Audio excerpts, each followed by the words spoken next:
Meus irmãos, minhas irmãs, Diácono Deusmar Andrade partilhando hoje com vocês sobre a Palavra de Deus, na memória da bem-aventurada Virgem Maria, Rainha.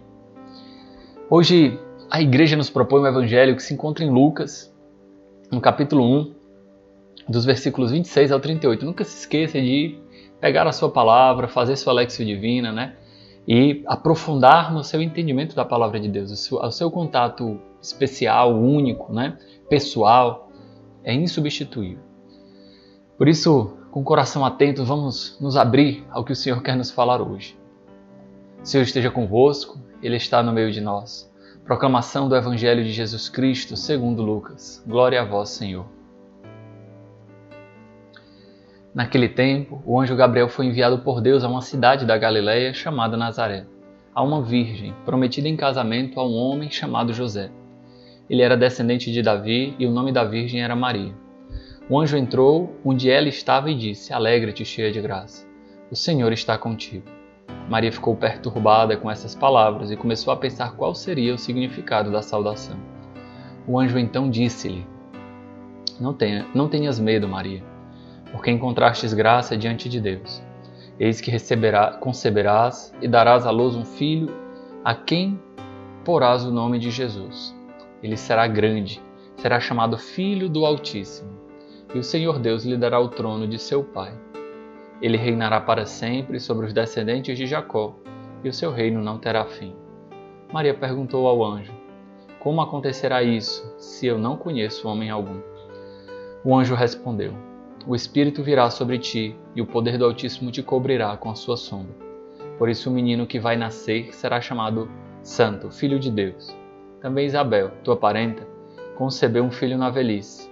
Este já é o 6º mês daquela que era considerada estéril, porque para Deus nada é impossível.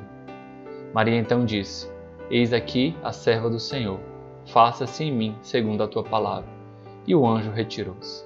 Palavra da salvação, glória a vós, Senhor.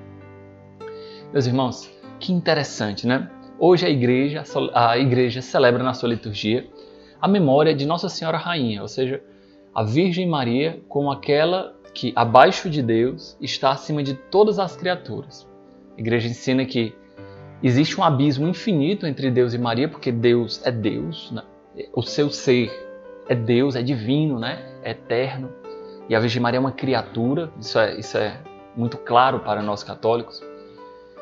Mas, infinitamente abaixo da Virgem Maria, estamos nós, que somos pobres pecadores, porque a Virgem Maria foi preparada por Deus desde toda a eternidade para ser a mãe do Salvador. Muito interessante a igreja escolher para o Evangelho de hoje exatamente esta passagem, porque se celebra Maria como Rainha do céu e da terra. Ao mesmo tempo, o Evangelho de hoje termina com Eis aqui a escrava do Senhor. Em latim, a gente leu serva, mas em latim a tradução melhor seria Antilla Domini, seja a escrava do Senhor. Faça-se em mim segundo a vossa palavra. Em Maria já se cumpre aquela passagem que mais na frente Jesus, na sua vida adulta, na sua pregação vai dizer: olha, quem de vós quiser ser o maior, que seja o menor. Uma vez, partilhando com um irmão da Hesed, né? E aí eu falei para ele: irmão, eu vou lhe dizer uma coisa que pode parecer estranha, mas faz muito sentido. Para mim faz, né? A Virgem Maria, ela é toda santa porque ela é toda vazia de si.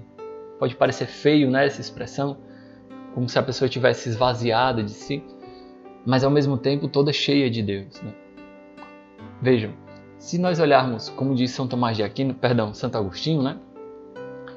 Santo Agostinho diz que se nós tirarmos a graça de Deus do homem, o que sobra no homem, o que resta no homem é só o seu fundo mal. Entende? De fato, a Virgem Maria não tinha esse fundo mal, por consequência do pecado, né? Que não veio de Deus, mas veio da nossa própria humanidade corrompida. A Virgem Maria não tinha isso. Então a Virgem Maria, ela era vazia de si, toda cheia de Deus. É por isso que nós temos tanta confiança em nos consagrarmos à Virgem Maria, por exemplo, em rezarmos à Virgem Maria, porque é impossível para ela querer algo que não seja plenamente a vontade de Deus. Biblicamente, onde é que se encontra isso? Nessa passagem de hoje. Um anjo, vejam bem, o anjo, esse personagem bíblico, por assim dizer, né? ele é o mensageiro de Deus, mas propriamente falando, ele é a própria presença de Deus, né?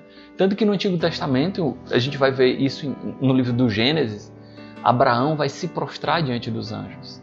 Porque, claro que Abraão não adora os anjos, mas Abraão reconhece no anjo a presença de Deus. Então o anjo, como a própria presença de Deus, como mensageiro, a palavra ângelos significa exatamente mensageiro, vai dizer para a Virgem Maria que ela achou graça diante de Deus. E claro que a graça aqui é a própria força do Espírito Santo.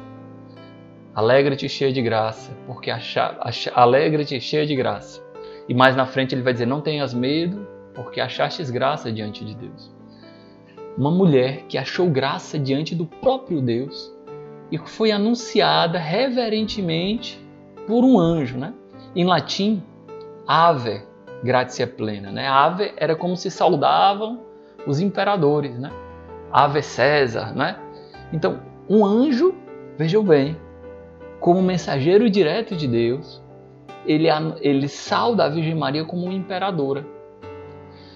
Se nós olharmos também, hoje eu estou quase dando uma aula, né? Horrível, né? Um abraço aí pro nosso grande Sandoval Matoso, né? Horrível porque às vezes a gente não é tão acostumado, né? Com essas traduções e tal, né? Eu peço perdão se estiver sendo enfadonho, mas espero que seja por bom proveito espiritual de vocês também, tá? Sandoval Matoso, seu professor de História, Deusimar Andrade, diácono, seu professor de Linguística. Tô brincando. Sim, voltando, né? Do grego, né? Haire, né? Alegra-te, haire, kekaretomene, né? Essa expressão, vocês já devem ter visto na internet, é plena de graça, perfeitamente cheia de graça, né? E para nós entendermos o que significa ser cheio de graça, onde a graça de Deus habita, não há o pecado.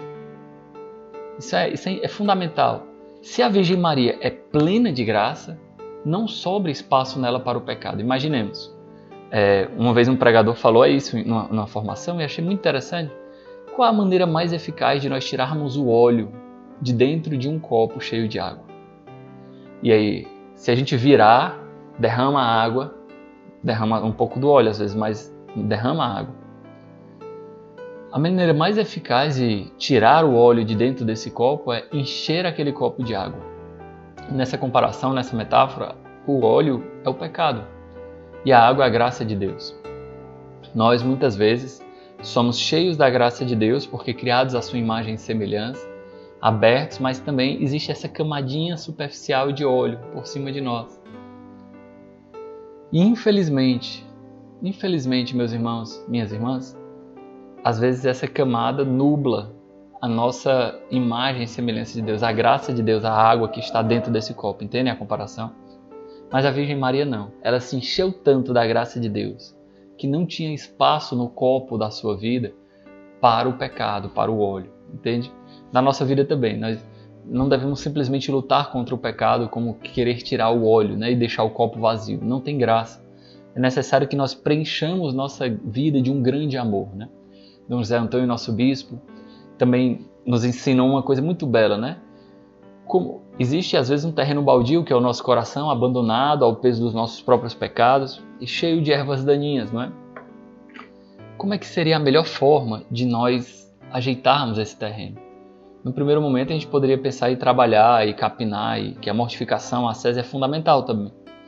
Mas logo aquelas ervas voltam a crescer. E aí Dom José soltou uma comparação. Plante uma bela mangueira ali. Olha que interessante. Quando você planta uma mangueira, com o tempo, ela demora para crescer, mas quando ela cresce, o espaço que ela ocupa, a sombra que ela faz, não permite que outras plantinhas nasçam ali. Se vocês notarem, isso é verdade, né?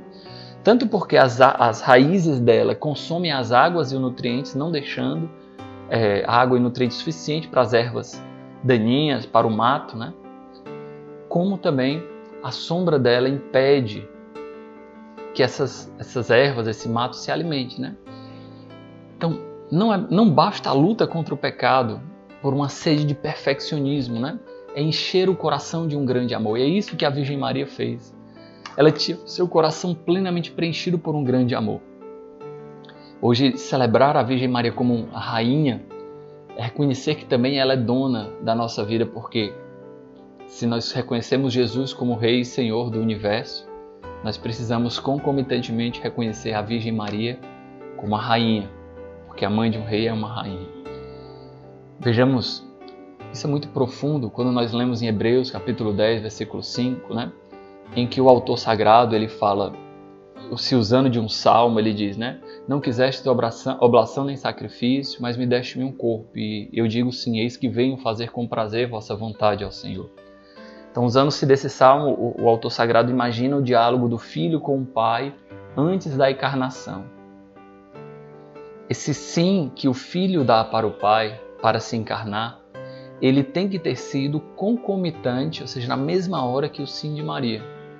Porque o filho, claro, o filho é um sim eterno para o pai, mas no tempo, na encarnação, ele só pode ter acontecido junto com o sim de Maria. Porque como é que Deus iria se encarnar se não houvesse o sim de Maria? Claro que isso não mostra que a Virgem Maria é mais importante como uma condição para a salvação, não.